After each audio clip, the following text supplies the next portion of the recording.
Okay. And I'm live again. So I have like a Saturday morning marathon where I'm doing three videos back to back, which are going to be super interesting. I think I should have just timed it better, but it's probably the pitta in me that wants to get everything done, right? So welcome everyone. If you are watching this live, you can say a quick hi. If you are watching this as a replay, I would like post a hashtag as replay, and I would love to know, whether you're watching this live or a replay. What we are going to talk about in this video, I'm going to keep it a bit short, but we will specifically be talking about foods to avoid eating this spring season, right? And there are certain foods that you're going to be a little bit surprised or shocked as to why should I avoid that. So I'll be giving you the reason behind it as well. So one thing to understand is spring is the kapha season, as the environment moves from like really cold, um, like snow covered mountains, lots of snow, towards this heat of spring where everything's sprouting and there's some heat in the ground. What ends up happening is the sun, because of the changes in the external nature environment, a lot of the accumulated mucus or kapha in the body starts melting, and this is often seen as spring allergies, right? So if you are someone who is constantly reacting to different things, if you're constantly stuffy, reacting to pollen, or when you go out, you start wheezing, this is the sign that you are having some spring allergies. So one thing you have to do is listen to what I'm saying today and avoid these five main categories to stay healthy this spring. So the number one thing, I know this is not going to be a big surprise for any of you, is dairy products, right? So avoiding dairy in spring season is the key, because all dairy practically is going to increase the kapha dosh, right? Which is going to create more phlegminess, more mucus in your system, and you're going to feel sluggish, tired, exhausted. So the number one thing you need to do is get rid of what I'm saying is cow dairy mainly, any kind of cheeses, any kind of yogurts, any milk, ice creams, you have to get rid of it from your diet. If you still want to have milk, if you are someone who's habituated to drinking milk, one simple thing you can do is boil the milk completely. You can add a pot of cardamom. Green cardamom can help with digestion of milk, or add a pinch of turmeric to it, right? And that will help with the digestion of dairy, and it's not going to be heavier on your body, and it is not going to create a lot of phlegminess in the system. Hi Jessica, thanks for watching again. If you are watching this live, say a quick hi. I know I had a few people on my previous live video. So if you are watching this live, please say a quick hi. If you are watching the replay, you can put a hashtag as replay. We're talking about five things to avoid during the spring season. The number one thing that I mentioned was dairy. Avoiding all kinds of cow dairy is ideal, right? If you really want to drink milk, have the organic milk, heat it up, boil it nicely. You can add a pinch of turmeric, as I mentioned, or a pot of cardamom when you're boiling the milk, and you can drink that. If you cannot get rid of dairy, if you're somebody who absolutely loves your cheese or loves your yogurt, what you can do is switch from dairy to maybe like non-dairy vegan milks, like coconut milk. Not even coconut milk, I think rice milk or oat milk is a better choice this time of the year. And any of the vegan cheeses, those would be one options. And if you absolutely hate nut cheeses, or if you're not a big fan of soy milk or rice milk or oat milk, goat's milk is better digested than cow milk and can be used as an easier substitution, right? The second thing that you need to get rid of this spring is any kind of cold foods. So if you're having iced water, if you're having chilled drinks, if you're having popsicles, if you're having ice creams, I know so many of my clients, as soon as they start seeing the better sunny days, they'll go and reach out for an ice cream, right? But spring is the wrong time to have ice cream. You can have ice cream in heat when it's summer, right? When it's really hot outside, spring is not the time to have ice cream, because it is going to create a lot of congestion in your system. It is going to make you feel not as great, and it's going to block up your sinuses and give you a runny nose and all that symptoms that follow the spring allergies, right? So any cold foods, popsicles, iced drinks, frozen yogurt, absolutely frozen yogurt, avoid it in the spring season. Ice creams, avoid it in the spring season. Absolutely avoid it, right? The third thing that has to be avoided in spring season is any heavy foods, right? So foods that are really heavy to digest. Red meat is extremely heavy to digest. So if you are a meat eater, go for the lighter versions, like, white meat from either chicken or turkey, or you can have little fish, right? You can have some amount of fish, but absolutely avoiding red meat, absolutely avoiding pork, which are both extremely heavy to digest, right? Now also avoiding foods that are heavier and dense, like squashes. Winter squashes are good in winter, not necessarily in the springtime. So any butternut squash, pumpkins, any kind of acorn squash, anything that's a wintry squash, which is really like dense and heavy to digest. Ideally, because of the heaviness, it is to be avoided in the spring season. The third thing to avoid is tofu. Tofu, again, is a heavy to digest food. Tempeh, which is the fermented version of tofu, fermented beans, soybeans are the better choice, especially in the spring season, but in smaller quantities, right? Any sour fermented foods in excess are again going to aggravate your pitta, but tofu is to be avoided, especially in the spring season, right? So as I mentioned, shellfish as well.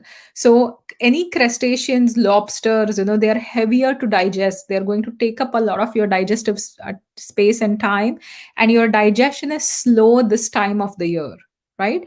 So avoiding shrimp, right? You can have white fish, you can have lake fish, but avoid shrimp, avoid heavier fish right now. Any fish that has a reddish meat, or any fish that's like ocean fish, you can avoid it this time. And especially lobsters or shellfish is heavier to digest, so avoid it this time.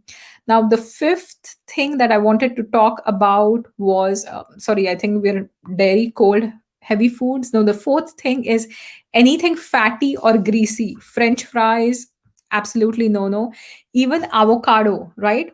As good as avocado is, it is a heavy fatty food, which is not going to be the best choice during the spring season, right? When it's summer or autumn is the best time to eat avocados, because there's cold outside, you're going to need all that fat to lubricate your joints, lubricate your gut. Spring season is not the time to have french fries. Season is not to have not the time to have a lot of fatty greasy foods, fried fish, fried chicken. So anything that's fried, anything that's oily, anything that's greasy, avoid it. For people that absolutely love fried stuff, air fryers, I have not used one, but my friends love it. So trying the same recipes in an air fryer with less oil is going to make it much healthier. So the fourth thing to avoid in the spring season was any heavy greasy fatty foods, right? And that's also true for meat. So if you're having fattier cuts of meat, go for the lean versions right now. The fifth thing is anything that's too sour, right? So anything that's too sour or salty, again, is going to increase your kapha. So any sour oranges or pineapples, or even melons are heavier to digest, so they have to be reduced as well. But a lot of oranges, a lot of tangerines, I know people try to go for oranges, especially for vitamin C, because the vitamin C is really going to help them, fight cold. But oranges are also cooling to the body, so avoiding anything that's sour, all the fermented foods as well. As I mentioned, in the previous video, for pitta, fermented foods increase pitta. They can also increase kapha because of the sour taste. So any yogurts, any fermented foods, kefir, kombucha, ideally avoiding it in the spring, and also not eating too much salt, right? You can change your salt from a regular table salt to Himalayan pink salt.